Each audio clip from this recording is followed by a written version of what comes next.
International bans to stop the spread of the Omicron variant have devastated South Africa's tourism industry.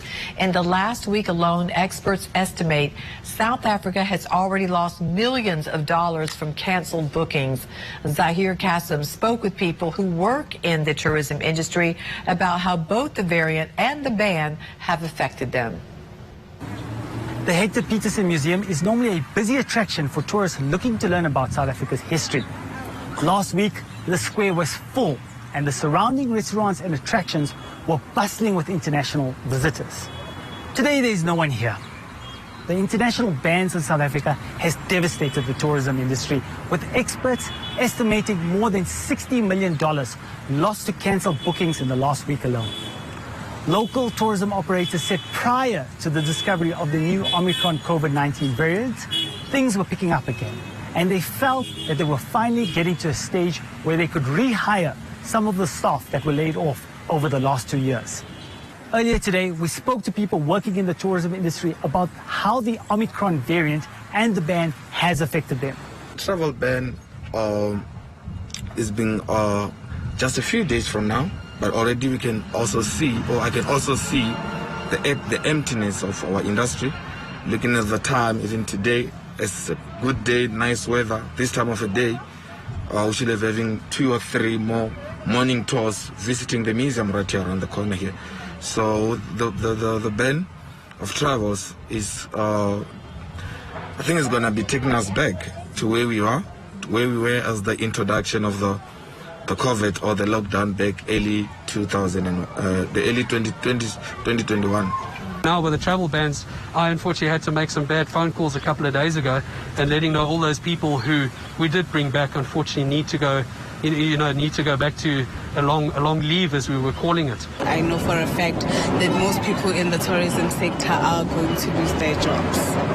South Africa's unemployment numbers came out earlier this week, with nearly 47% of South Africans jobless in the last quarter. Tourism makes up about 3% of the country's GDP.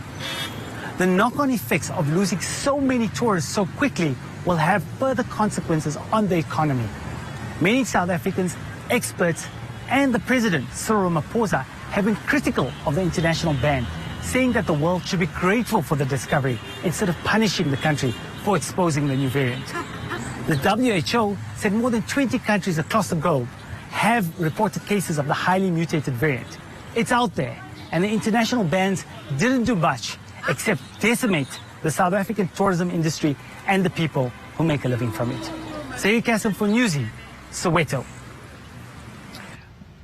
Right, and those tourism dollars also help support conservation that's so important to protect endangered animals there in Africa as well.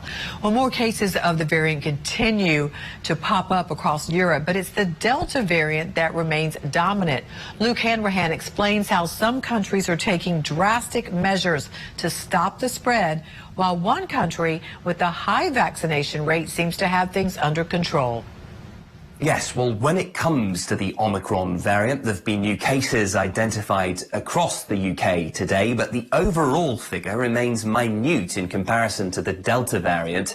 There have been 38,000 new cases identified over the last 48 hours. Just a very small handful of those are thought to be Omicron. Delta remains the dominant variant in Germany too, where the government has taken what some have described as a draconian step to ban all unvaccinated people from shopping in all but pharmacies and supermarkets. Austria has gone one step further, and in just a few months' time, vaccines will be made mandatory. The vaccine rates here in the UK are a lot higher, which is why things remain unlocked and business as usual in the run-up to Christmas. We are, though, being encouraged to take rapid flow tests, as we have all year. They've been readily available at pharmacies and are being handed out at some schools. The government took the decision to subsidise them, and they've become an integral part of our day-to-day lives. Hospital workers, parents, their children and teachers are taking them on a daily basis, in part because they're so readily available.